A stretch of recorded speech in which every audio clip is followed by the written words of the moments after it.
Mind your mind psychology class में आपका स्वागत है। आज हम समझेंगे जागृत अवस्था में अपने संस्कार कैसे निर्माण हो रहा है। जागृत अवस्था को ध्यान से अगर हम सदुपयोग करें, अपने संस्कार कैसे अच्छा बन सकता है, माइंडसेट कैसे अच्छा प्रोग्रामिंग हो पाएगा।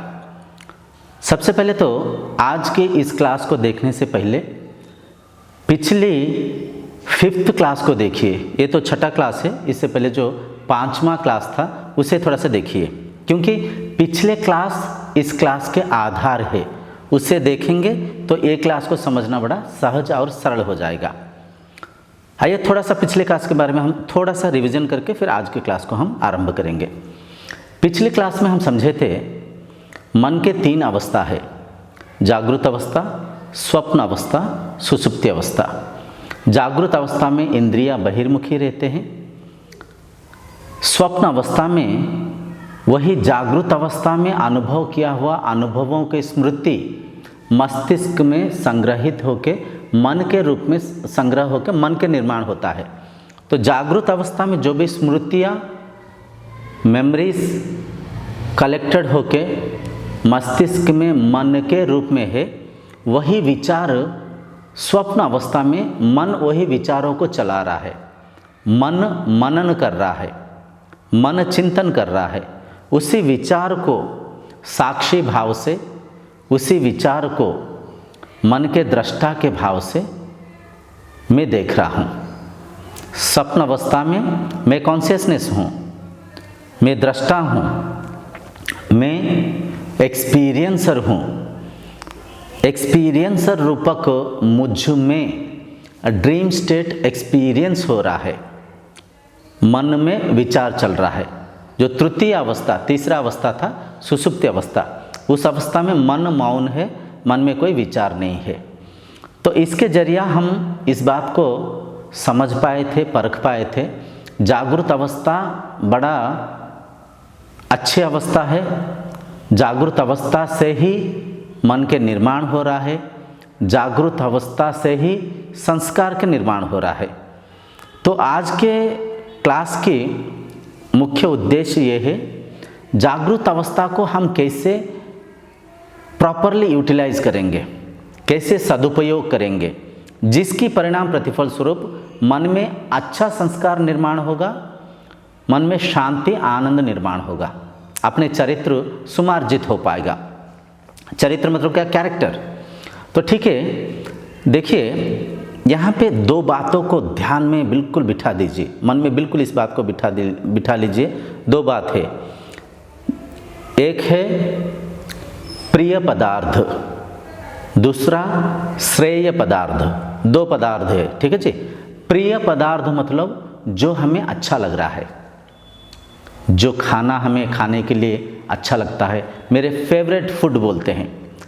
जो दृश्य हमें देखने में मज़ा आता है, जो आवाज़, शब्द, संगीत जैसे चर्चाएं सुनने के लिए मुझे अच्छा लगता है, जैसे स्पर्श मुझे आनंद देता है, जैसे सुगंध मुझे खुशी मिलता है जिस सुगंध से।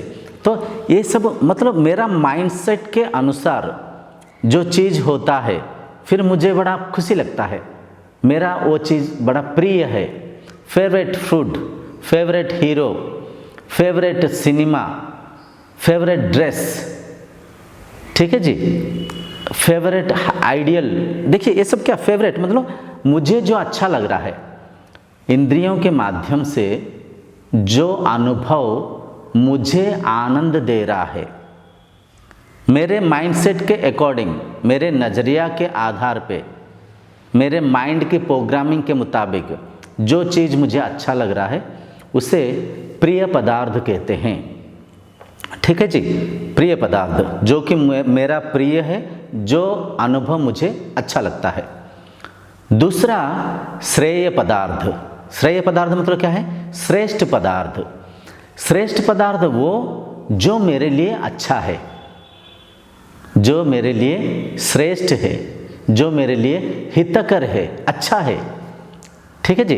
देखिए कुछ चीज़ें हम जीवन में ऐसे चीज़ें करते हैं जो कि हमें अच्छा लगता है, अच्छा तो लगता है, लेकिन वो मेरे लिए अच्छा भी हो सकता है, बुरा भी हो सकता है। जैसे कि स्मोकिंग करना, सिगरेट को फूंकना बड़ा अच्छा लगता है। जो भी स्मोकिंग करते हैं उन्हें बड़ा आनंद लगता है, वो स्टेट ऑफ माइंड उनको प्लेजर दे रहा है। जब भी स्मोक करते हैं एक किस्म के मन में सेंसेशंस हो रहा है, वो सेंसेशंस जब ट्रिगर अप होता है वो स्टेट ऑफ माइंड उनको बड़ा आनंद दे रहा है। लेकिन स्मोकिंग इंजूरियस फॉर हेल्थ, शरीर को बिगाड़ता है, मेरे लिए अच्छा नहीं है।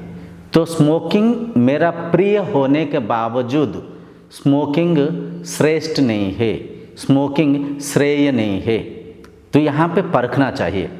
जो भी खाद्य पदार्थों को खाता हूँ, अन्न को खाता हूँ, तो देखिए तेल मसाले हमें बड़ा अच्छा लगता है, preserve food, colour, essence, flavours, ठीक है जी। तो ये मसाले बड़ा अच्छा लगता है, बड़ा अच्छा लगता है, मतलब मेरे लिए प्रिय है।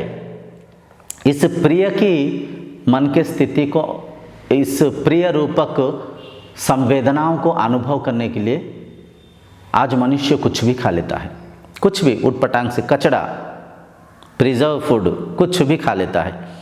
तो जो अन्न को हम खा रहे हैं उसे परखना चाहिए, ये मेरे को अच्छा तो लग रहा है, ये मेरे लिए प्रिय तो है, लेकिन क्या ये अन्न श्रेय है, श्रेष्ठ है, मेरा हित करेगा या मेरा अहित करेगा, मेरे सेहत को सुधारेगा या बिगाड़ेगा। इस फर्क को समझना चाहिए। मन में एक स्थिति है विवेक, विवेक को जागृत करते हुए हम इस परख को समझना चाहिए। मैं जो भोजन खा रहा हूँ क्या ये प्रिय है या श्रेय है?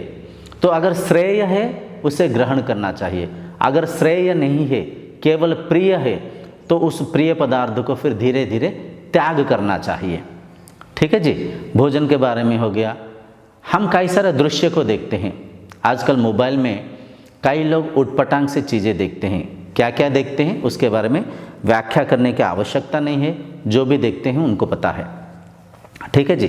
तो जो भी दृश्य को मैं देख रहा हूँ उसके माध्यम से मेरे मन में जो माइंडसेट की प्रोग्राम हो रहा है, क्योंकि जागृत अवस्था में जो भी हम कार्य कर रहे हैं उसके प्रभाव हमारा मन के ऊपर, अपना विचारों के ऊपर, अपने माइंडसेट के ऊपर, अपने संस्कार के ऊपर, अपने चरित्र के ऊपर प्रभाव पड़ रहा है। तो मैं जो भी देख रहा हूँ इस दृश्य के प्रभाव प्रिय है या श्रेय है? अगर केवल प्रिय है, श्रेय नहीं है, श्रेष्ठ नहीं है, वैसे दृश्य को देखना बंद कर देना चाहिए। हम संग साथी के मेल में बैठ के चर्चा करते हैं, यार दोस्तों के साथ बैठ के कई सारा डिस्कशंस करते हैं। उस डिस्कशंस को भी परखना चाहिए। हम ये जो चर्चा कर रहे हैं, ये चर्चा के निष्कर्ष क्या निकलेगा, इस चर्चा के प्रभाव मेरे मन के ऊपर क्या पड़ेगा। बहुत गहरी बात चर्चा कर रहे हैं। ये बात कई लोगों को हंस सकते, क्या इसे छोटे, ये छोटी मोटी बात नहीं है, बड़ा गहरी बात है। इनका ही प्रभाव अपने मन के ऊपर पड़ रहा है, अपने संगति के असर अपने मन के ऊपर पड़ता है। तो जो भी यार दोस्तों में बैठ के हम चर्चा कर रहे हैं, उस चर्चा के उद्देश्य क्या है, क्या वह चर्चा प्रिय है या श्रेय है? अगर श्रेय है, अगर वो चर्चा के माध्यम से मैं लाभान्वित हो पाऊंगा, मेरे दोस्त लाभान्वित हो पाएंगे, केवल मैं ही लाभान्वित नहीं, संसार में उसके असर अच्छा होगा, हर कोई उस विचारधारा की लाभ से लाभान्वित हो पाएंगे, तभी उस विचार की चर्चा करना चाहिए।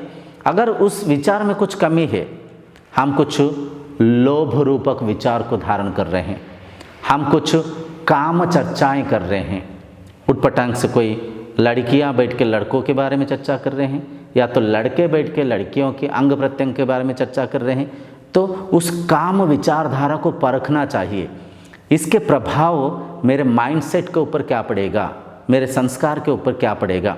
वैसे चर्चा बड़ा आनंद आता है, बड़ा चटपटा सा लगता है, बड़ा अच्छा फीलिंग्स बड़ा ट्रिगर अप होता है, लेकिन उस चर्चा के प्रभाव मेरे मन के ऊपर, संस्कार के ऊपर, चरित्र के ऊपर क्या पड़ेगा, क्या वो चर्चा प्रिय है या श्रेय है, परखना चाहिए। अगर केवल प्रिय है, श्रेय नहीं है, छोड़ देना चाहिए, परिवर्तन करना चाहिए और कुछ अच्छे चीज़ चर्चा करना चाहिए। ठीक है जी। पढ़ाई के द्वारा जो भी हम पढ़ते हैं, जो भी हमें सिखाया जा रहा है, अगर उसमें कुछ कमी है उसे परखना चाहिए, क्वेश्चनिंग करना चाहिए। सर या तो मैडम, आप ये जो पढ़ाई ये जो हमें सिखा रहे हैं, इसका तो खराब प्रभाव पड़ेगा समाज के ऊपर, इसका तो गलत असर पड़ेगा मेरे मन के ऊपर, मेरे संस्कार के ऊपर। जब भी आपको कोई भी पढ़ाई के विषय वस्तु आपको श्रेय नहीं लग रहा है, श्रेष्ठ नहीं लग रहा है, क्वेश्चनिंग करिए। ठीक है जी। तो इसमें जागरूक अवस्था में होता क्या है, हर सिचुएशन को आपको ऑब्जर्व करना पड़ता है। कुछ दिन, अधिक नहीं, या तो 1 हफ्ता या तो 15 दिन आपके दिनचर्या को परखिए। होल डे, पूरा दिन आप कहाँ कहाँ बिताते हैं, क्या क्या करते हैं, उन जो भी पूरा दिन में आप जो भी कार्य करते हैं, कार्य कुछ भी हो सकता है, खाना पीना, बोलचाल, कुछ देखना, कुछ चर्चा करना, कुछ या तो कहीं पे आप कोई धार्मिक स्थल में जाते होंगे, मंदिर, मस्जिद, चर्च, गुरुद्वारा, या तो शाम के समय आप कोई पब में, क्लब में जाते होंगे। इन्हें परखना चाहिए, आपके संगति को परखना चाहिए।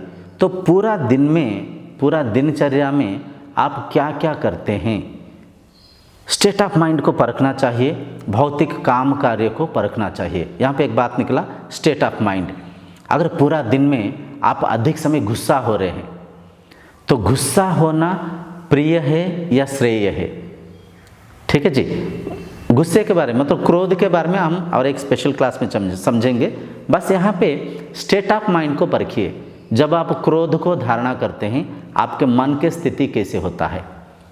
आपके सांसें फूल जाता है, मन चंचल व्याकुल हो जाता है, मन में स्ट्रेस हार्मोन रिलीज होता है, मन एंग्जाइटी, डिप्रेशन में चले जाता है। तो क्या गुस्सा करना सही है? क्या प्रिय है या श्रेय है? अगर श्रेय नहीं है तो उसे त्यागना चाहिए। तो ऐसे आपको पूरा दिन, क्योंकि साधना हर पल है, ऑब्जर्वेशन हर पल है। साइकोलॉजी क्लास कोई छोटा मोटा क्लास नहीं है। साइकोलॉजी क्लास स्वयं को समझने का क्लास है, खुद को परखने का क्लास है, खुद के अंदर जो कमियां है उसे दूर करने की क्लास है, खुद में अच्छाई को भरने की क्लास है, संसार को सुमार्जित करने की, अपने संस्कार को सुमार्जित करने की क्लास है। तो साइकोलॉजी क्लास बहुत बड़ा क्लास है, छोटा मोटा क्लास नहीं। तो जीवन में जो भी आपके दिनचर्या में सुबह से रात में सोने तक जो भी कार्य करते हैं, कई कार्य, ज़्यादा आपको बताने की ज़रूरत नहीं है, बस इतना समझिए, जो भी कार्य करते हैं क्या वो प्रिय है या श्रेय है? आपको अच्छा तो लग रहा है, हाँ, कुछ संदर्भ में कोई चीज़ प्रिय वस्तु श्रेय भी होता है, श्रेष्ठ भी होता है। जैसे कि आपको जिम में जाना अच्छा लगता है, आपको जॉगिंग करना अच्छा लगता है, आपका हॉबी है, तो आप जिम में जाना वो प्रिय भी है और वो श्रेय भी है, वो श्रेष्ठ भी है। हर एक प्रिय वस्तु श्रेष्ठ विहीन नहीं होता है, कई सारा प्रिय वस्तु श्रेय भी होता है। तो अपने प्रिय पदार्थ को श्रेय है या नहीं है परखते हुए, श्रेय पदार्थ को, श्रेष्ठ पदार्थ को ही अपने प्रिय पदार्थ में अगर हम परिवर्तन कर पाएंगे, आप देखेंगे जीवन में एक सुकून आएगा, एक आनंद आएगा। हर कहीं पे आपकी सम्मान सत्कार होगा, आपके चरित्र मार्जित होगा, आपके संग साथी के आगे उनके दृष्टि में आपके एक अच्छा मर्यादा रहेगा, आपका एक अच्छा सम्मान मिलेगा, मन शांत रहेगा। ठीक है जी। तो इस माइंडसेट को मतलब आज के डिस्कशन की, आज के क्लास के जो थीम है, एम है, वो ये है, जागृत अवस्था में जो भी कार्य करते हैं, चिंता चिंतन करते हैं, जो कुछ भी करते हैं, उससे परखना चाहिए, विवेक को जागृत करते हुए क्या वो प्रिय है या श्रेय है। इन दोनों की भेद को परखते हुए, समझते हुए श्रेय पदार्थ को, श्रेष्ठ पदार्थ को ग्रहण करने के प्रयत्न करना चाहिए। ये आज की क्लास है। आज की क्लास को यहीं पे रखेंगे। अगले क्लास में हम समझेंगे हम इस बात को तो बड़ा आसानी से बोल दिए, क्या प्रिय है, क्या श्रेय है, इसको कैसे परखेंगे। यहाँ पे एक बात को हमें ऑब्जर्व करना चाहिए, अपने माइंडसेट के अकॉर्डिंग ही तो हम परखेंगे। जो चीज़ हमें अच्छा लग रहा है, हम ठीक है, हम देखिए शराब पीना किसी सेहत के लिए अच्छा नहीं है, वो श्रेय नहीं है, वाकई ही वो प्रिय है। लेकिन जो शराबी व्यक्ति शराब पी रहा है, जेहेतु उनके माइंडसेट वैसा है, उस समय तो वो बोलेगा ये ना, ये ठीक है, ये प्रिय भी है, ये श्रेय भी है। तो विवेक कहाँ पे बलवती होता है? हम जीवन में क्या क्या कार्य करने से, कैसे कैसे लोगों के साथ समय को बिताने से अपना विवेक बलवती होता है। हम प्रिय और श्रेय वस्तु के पार्थक्य को समझ पाते हैं। इसके बारे में हम अगले क्लास में समझेंगे। तब तक खुश रहिए, आनंदित रहिए, उल्लासित रहिए। आप मनुष्य है, आप श्रेष्ठ है, इसके गर्व करते हुए जीवन की आनंद को लीजिए।